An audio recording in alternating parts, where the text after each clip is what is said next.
ഇന്ന് തലശ്ശേരി അതിരൂപതയുടെ ഭാഗത്തു നിന്നും സംസ്ഥാന സർക്കാരിനെതിരെ വലിയ വിമർശനം ഉണ്ടാവുന്നുണ്ട്. അത് സംസ്ഥാന ബജറ്റിലെ ഭൂനികുതി വർധനയ്ക്കെതിരെയാണ്. സിറോ മലബാർ സഭ മെത്രാപ്പൊലിത്തൻ വികാരി മാർ ജോസഫ് പാംപ്ലാനിയാണ് സർക്കാരിനെതിരെ രംഗത്തെത്തിയത്. സർക്കാർ കർഷകരെ ഇല്ലാതാക്കാൻ ശ്രമിക്കുകയാണ്.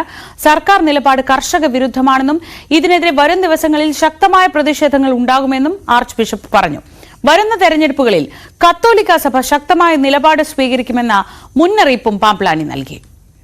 കർഷകന്റെ കൃഷിഭൂമിയുടെ നികുതി വർദ്ധിപ്പിക്കുന്നത് സംസ്ഥാനത്തിന്റെ ഏറ്റവും വലിയ ആദായ മാർഗമായി മന്ത്രി കരുതുന്നു എങ്കിൽ, ഭരണകൂടം കരുതുന്നു എങ്കിൽ, എനിക്ക് സർക്കാരിനോട് പറയാനുള്ളത് ഒന്നേയുള്ളൂ: നിങ്ങൾ കർഷകനെ മാനിക്കുന്നില്ല, കർഷകന്റെ മഹത്വം അറിയുന്നില്ല, അവൻ കടന്നു പോകുന്ന കഷ്ടപ്പാടുകൾ തിരിച്ചറിയുന്നില്ല.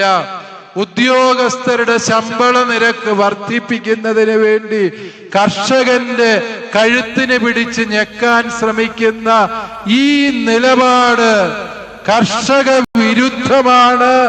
ഇവിടുത്തെ മലയോര കർഷകർക്ക് സ്വീകാര്യമല്ല എന്ന് പറയാൻ ഞാൻ ഈ അവസരം വിനിയോഗിക്കുകയാണ്. കത്തോലിക്ക കോൺഗ്രസിന്റെ തലശ്ശേരി അതിരൂപത യോഗത്തിലാണ് ആർച്ച് ബിഷപ്പ് സർക്കാരിനെതിരെ ആഞ്ഞടിച്ചത്. മറ്റു വാർത്തകളിലേക്ക് പോകാം.